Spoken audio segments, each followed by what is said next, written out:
Hey guys, welcome back to the channel. So, I recently checked out two videos, I think, related to the Ute vehicle in Australia. A lot of you guys allowed for me to know that the Ute means utility vehicle, right? However, I just want to say that this utility vehicle is very beautiful, and by no means I'm exaggerating.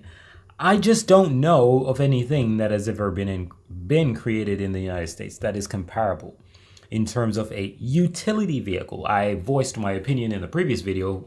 The Silverado is my favorite utility vehicle in the United States. Right now, seeing this Ute vehicle, I actually think they're hand in hand.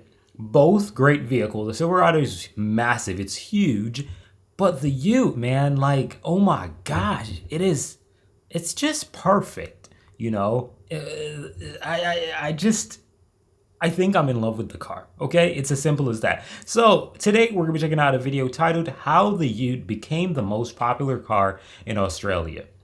It's a pretty short video, it's 5 minutes, so I hope it's quite informative. You guys can give me some more information about the Ute vehicle, and if you own one of these vehicles, man, shout out to you. I know it's no longer in production, which is a bummer, but if you have one, lucky you. Anyways, guys, thank you for watching. Please do like and subscribe, and yeah, without further ado, let's check out this video. This type of car usually elicits one of two responses. The first one being, what the hell is it? And the second one invoking a deep sense of pride into one of Australia's automotive icons.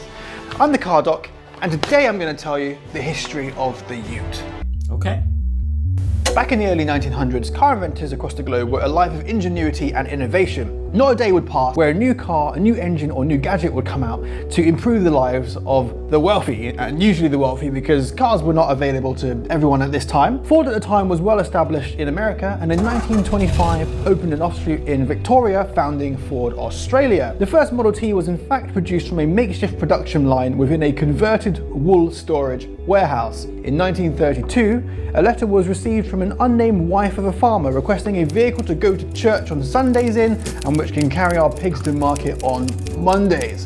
So not much then. In response, Lou Bant, a Ford designer, took the Ford Model A chassis and placed a large tray at the back and coined the name Coupe Utility. Australians, always trying to save time by creating nicknames, consequently birthed a whole new class of car, the Ute. When Henry Ford was initially shown the new Model A, he reportedly and affectionately described it as a I'm actually surprised that I'm hearing about Henry Ford in this damn video. I'm really surprised. Genuinely, I'm really surprised. kangaroo chaser, but we know today that that car was an overnight success, which spawned a whole heap of new models like the 1941 Ford, the Ford Anglia and the Ford Falcon, alongside many more that they still make today. So far so good then, but the Australians weren't about to let the Americans have all the fun. Enter stage left, Holden. Holden was founded by a British migrant in 1856, where him and his German partner created parts for motorcycles. During World War I, Australia was cut off from the rest of the world due to trade restrictions, and the company started manufacturing the whole vehicle shells. These vehicle shells supplied some of the biggest car manufacturers on the planet. After a brief stint helping to produce guns during World War II, Holden was specifically funded by the Australian government to create Australia's own car.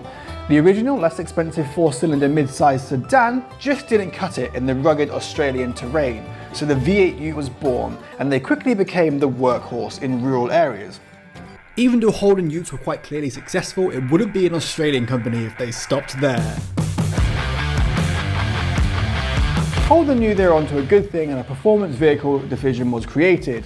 Holden Special Vehicles, also known as HSV for short, was founded in 1987, and they took the cult classic V8 Utes and they turned the wick up to 11, providing much more powerful V8 engines and big pumped up body kits. The most famous and popular HSV is called the Marloo, sharing its name with many Aboriginal dialects for thunder.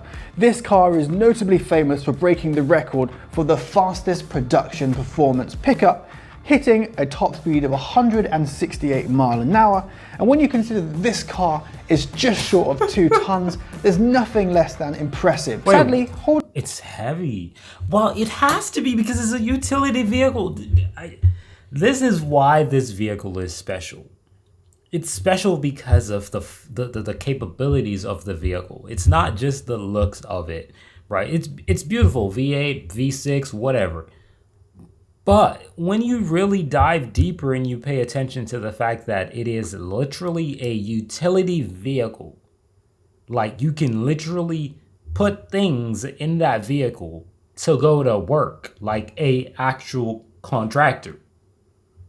Holden shut up shop last year and no new Holdens are being made in Australia, but it's safe to say that they've made their mark in cementing the Ute as an automotive icon. The Australian public realised that the V8 would not only be good at lugging your family to church and pigs to the market, but it would in the right hands be quick, thus birthing the V8 Super Ute Racing League. The V8 Super Utes were an instant hit due to the fact that they were quite aggressive on track and ran a reverse grid, where during qualifying the slowest driver actually starts at the front and the fastest starts at the back, meaning it's a bit of a mishmash of madness. The drivers were all given nicknames in the Australian way, which created a family-friendly and relatable racing series enjoyed across the country on tour. Hold on. You're not gonna just enter into that. Like, I literally, like, hold on. There's a racing league? What? Do Australia just race anything? Dude, what? Quick, thus birthing the V8 Super Ute Racing League. The V8 Super Utes were an instant hit due to the fact that they were quite aggressive on track and ran a reverse grid, where during qualifying the slowest driver actually starts at the front and the fastest starts at the back, meaning it's a bit of a mishmash of madness. The drivers were all given nicknames in the Australian way, which created a family-friendly and relatable racing series enjoyed across the country until 2017. The loud screams of the V8s were retired, but the series lives on with straight 6 turbo diesels that can pump out a whopping 340 brake horsepower. Although I can't help but feel that something was lost in losing these V8 Super Utes. As time goes on, there is an increased push towards becoming more environmentally friendly, and the space for big gas-guzzling Utes is rapidly diminishing. So what does the future hold for the Ute? Well, the only thing I can see on the current market that is a potential replacement and a future kind of cool option is the Tesla Cybertruck. Now this... Don't ever do that. Don't ever